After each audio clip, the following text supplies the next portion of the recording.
CHAP. 3. Of the water and air.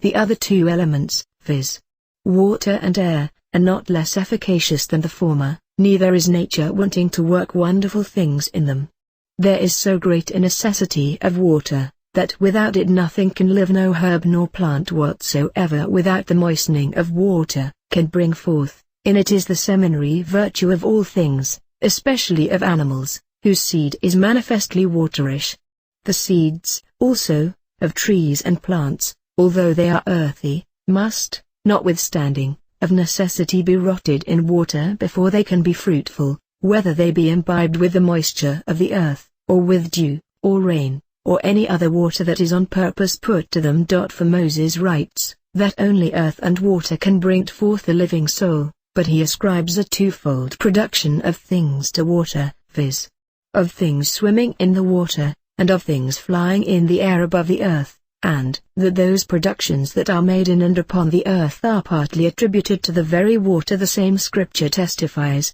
where it saith, that the plants and the herbs did not grow, because God had not caused it to rain upon the earth. Such is the efficacy of this element of water, that spiritual regeneration cannot be done without it, as Christ himself testified to Nicodemus. Very great, also, is the virtue of it in the religious worship of God, in expiations and purifications. Indeed, the necessity of it is no less than that of fire. Infinite are the benefits, and divers are the uses thereof, as being that, by virtue of which all things subsist, are generated, nourished, and increased. Hence it was that Thales of Miletus, and Hesiod, concluded that water was the beginning of all things, and said it was the first of all the elements, and the most potent, and that, because it hath the mastery over all the rest. For, as Pliny saith, waters swallow up the earth, extinguish flames, ascend on high, and, by the stretching forth of the clouds, challenge the heavens for their own,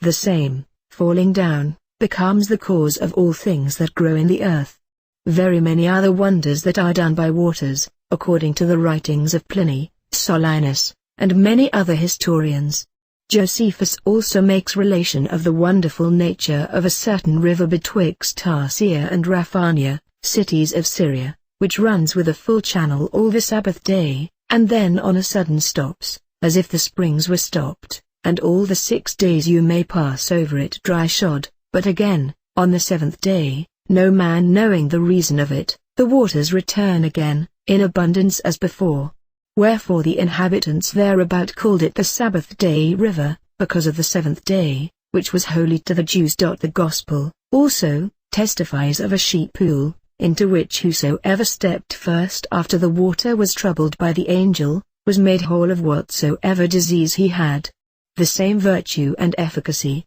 we read, was in a spring of the Ionian nymphs, which was in the territories belonging to the town of Elis, at a village called Herodia, near the river Cithaeron, which whosoever stepped into, being diseased, came forth whole, and cured of all his diseases. Pausanias also reports, that in Lycus, a mountain of Arcadia, there was a spring called Agria, to which, as often as the dryness of the region threatened the destruction of fruits, Jupiter, priest of Lycus, went, and, after the offering of sacrifices, devoutly praying to the waters of the spring, holding a bough of an oak in his hand, put it down to the bottom of the hallowed spring. Then, the waters being troubled, a vapor ascending from thence into the air, was blown into clouds, which being joined together, the whole heaven was overspread, which being, a little after, dissolved into rain, watered all the country most wholesomely. Moreover,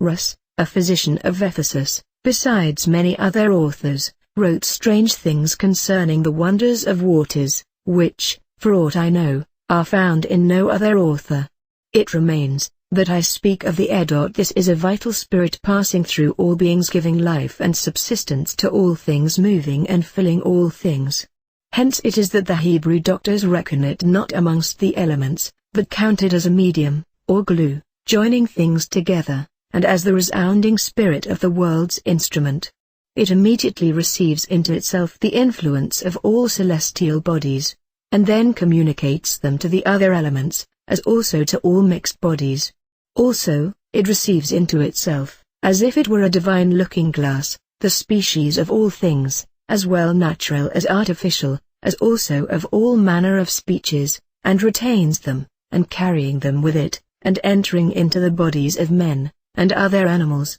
through their pores, makes an impression upon them, as well when they are asleep as when they are awake, and affords matter for divers strange dreams and divinations. Hence, they say, it is that a man, passing by a place where a man was slain, or the carcass newly hid, is moved with fear and dread, because the air, in that place, being full of the dreadful species of manslaughter, doth, being breathed in, move and trouble the spirit of the man with the like species, whence it is that he becomes afraid. For everything that makes a sudden impression astonishes nature. Whence it is that many philosophers were of opinion, that hair is the cause of dreams, and of many other impressions of the mind, through the prolonging of images, or similitudes, or species, which proceed from things and speeches, multiplied in the very air, until they come to the senses, and then to the fantasy and soul of him that receives them, which, being freed from cares,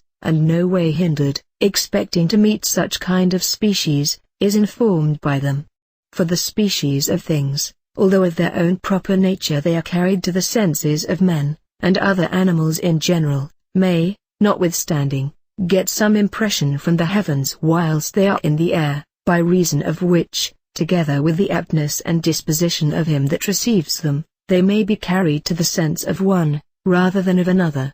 And hence it is possible, naturally, and far from all manner of superstition, no other spirit coming between, that a man should be able, in a very small time, to signify his mind unto another man, abiding at a very long and unknown distance from him, although he cannot precisely give an estimate of the time when it is, yet, of necessity, it must be within 24 hours. And I, myself, know how to do it, and have often done it. The same also, in time past, did the abbot Tritemius both know and do. Also, when certain appearances, not only spiritual, but also natural, do flow forth from things, that is to say, by a certain kind of flowings forth of bodies from bodies, and do gather strength in the air, they show themselves to us as well through light as motion, as well to the sight as to other senses, and sometimes work wonderful things upon us, as Platonius proves and teacheth.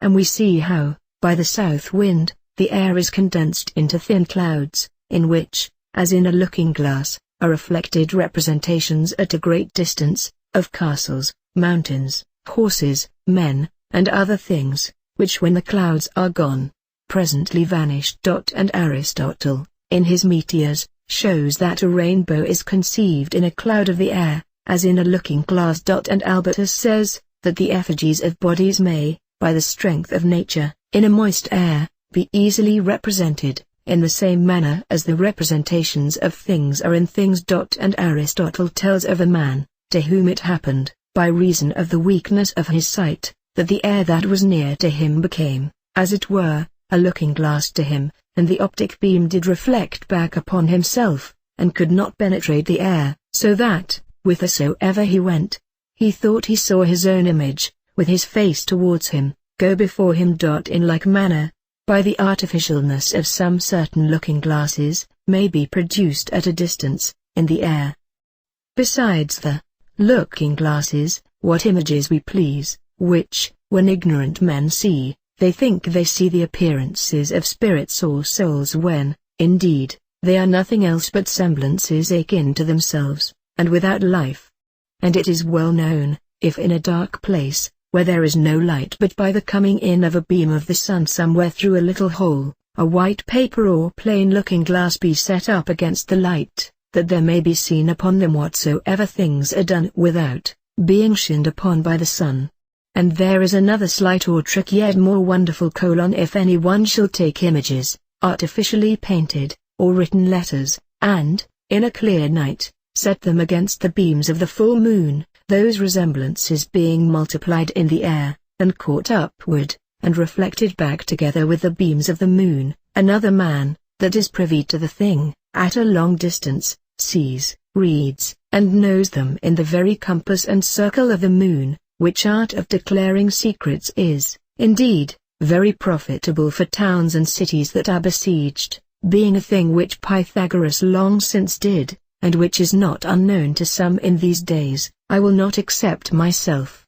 And all these things, and many more, and much greater than these, are grounded in the very nature of the air, and have their reasons and causes declared in mathematics and optics. And as these resemblances are reflected back to the sight, so also are they, sometimes, to the hearing, as is manifest in echo. But there are many more secret arts than these, and such whereby any one may, at a remarkable distance, hear, and understand distinctly, what another speaks or whispers.